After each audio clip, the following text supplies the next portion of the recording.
अक्सर ऐसा लगता है ना कि इंटरनेट जैसे कोई जादू हो, बस एक क्लिक किया और सब कुछ सामने। लेकिन इस जादू के पीछे वहाँ कुछ कानून हैं, कुछ उसूल हैं और एक एक बहुत ही अहम रेफरी है जो सारा खेल चला रहा है। तो चलें आज इसी पोशीदा दुनिया में गोता लगाते हैं और देखते हैं कि पर्दे के पीछे क्या हो रहा है। कभी ना कभी ये ख्याल जरूर आया होगा, है ना, कि भाई जूम कॉल बार बार क्यों अटक रही है, लेकिन जो ईमेल भेजी थी वो फौरन से बिल्कुल ठीक ठाक बिना किसी गलती के पहुंच गई। आखिर ऐसा क्यों है? तो बस इसी सवाल का जवाब आज हमारी पूरी गुफ्तगू का मरकज है, और यकीन करें इसके आखिर तक आपको इसका जवाब मिल चुका होगा। ये कहानी है दो बिल्कुल अलग किस्म के डिजिटल पैगाम रसाओं की। समझ लें कि दो हीरोज हैं और इनके साथ है एक ट्रैफिक कॉप जो उन्हें रास्ता दिखाता है।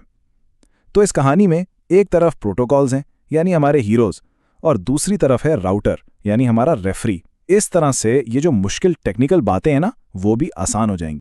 तो ठीक है, सबसे पहले इस मसले को समझते हैं जिसे हल करने के लिए हमारे हीरोज मैदान में उतरे हैं। देखें, इंटरनेट पर डेटा भेजना ये इतना सीधा साधा सफर नहीं है। ये एक बहुत मुश्किल जर्नी है और इसमें खतरात भी बहुत हैं। सोच के देखें डेटा को किन किन मुश्किलात का सामना करना पड़ता है। डेटा के जो छोटे छोटे टुकड़े होते हैं ना, जिन्हें हम पैकेट्स कहते हैं, उनमें से कुछ रास्ते में कहीं गायब हो जाते हैं, कुछ पहुंचते तो हैं लेकिन आगे पीछे गलत तरतीब में, और कुछ पैकेट्स मंजिल तक पहुंचते पहुंचते खराब हो जाते हैं।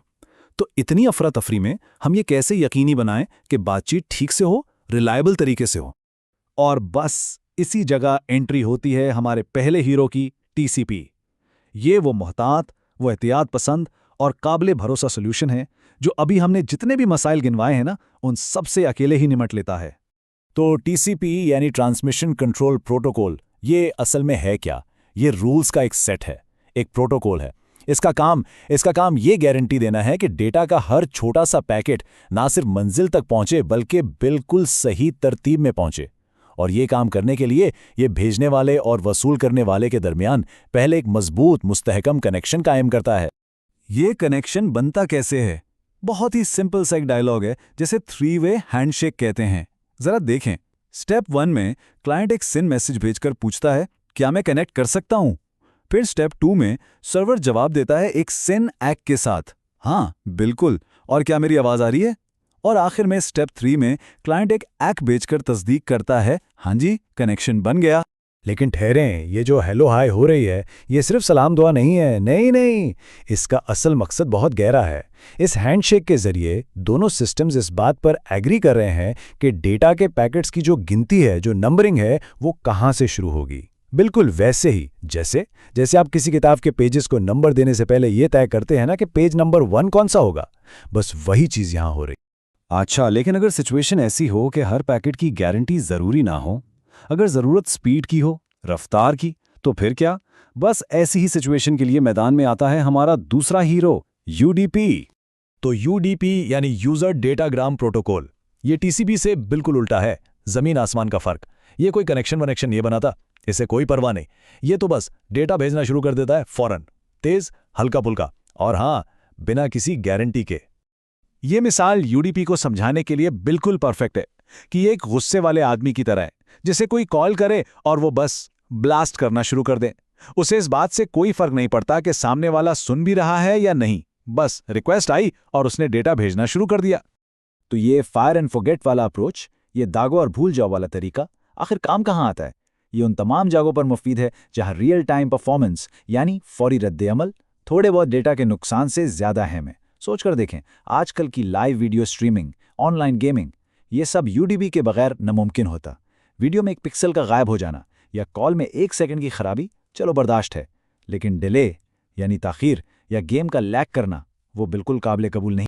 चले अब इन दोनों हीरोज को आमने सामने रखते हैं। इस तरह इनके दरमियान जो फर्क है ना, वो और भी साफ हो जाएगा।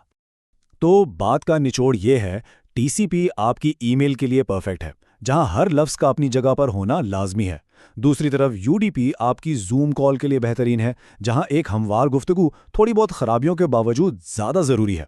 तो ये सारा मामला है रिलायबिलिटी बना स्पीड का।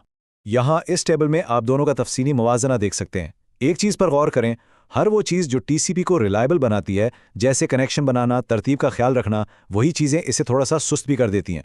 और इसके बिल्कुल बरक्स जो चीज़ें यूडीपी को इतना तेज़ बनाती हैं, मतलब कोई कनेक्शन नहीं, कोई गारंटी नहीं, वही इसे नाकाबिल एतनार भी बनाती हैं। तो ये सब इस बात पर डिपेंड करता है कि काम क्या है और ज़रूरत किस चीज़ की है। तो ठीक है, हम अपने दोनों हीरोज़ टीसीपी और यूडीपी से तो मिल चुके, लेकिन एक सवाल है, इनके ट्रैफिक को कंट्रोल कौन करता है, डायरेक्शन कौन देता है? यहाँ पर एंट्री होती है हमारे रेफरी की, यानी राउटर की। एक राउटर के अंदर सबसे पहली चीज़ है रोम, यानी रीड ओनली मेमोरी। इसे आप राउटर का बुनियादी दिमाग समझ लें। ये वो जगह है जहां उसको जागने की सबसे अहम इंस्ट्रक्शन स्टोर होती हैं। ये मुस्तकिल हैं, इन्हें बदला नहीं जा सकता, बिल्कुल आपके कंप्यूटर के बायोस की तरह। फिर आती है रैम। ये राउटर की वर्किंग मेमोरी है, यानी थोड़े वक्त की याददाश्त। जो भी ऑपरेटिंग सिस्टम उस वक्त चल रहा होता है, जो भी करंट सेटिंग्स होती हैं, वो सब यहीं पर होती हैं। और जो ही पावर ऑफ हुई, रैम में जो कुछ भी था सब गायब। लेकिन अगर रैम से सब कुछ गायब हो जाता है, तो फिर राउटर अपनी सेटिंग्स को याद कैसे रखता है हमेशा के लिए? तो उसके लिए है NVRAM, यानी नॉन वॉलेटाइल रैम। ये वो परमानेंट मेमोरी है जहां आपकी सेव की हुई कॉन्फ़िगरेशंस महफूज रहती हैं, चाहे पावर हो या ना हो।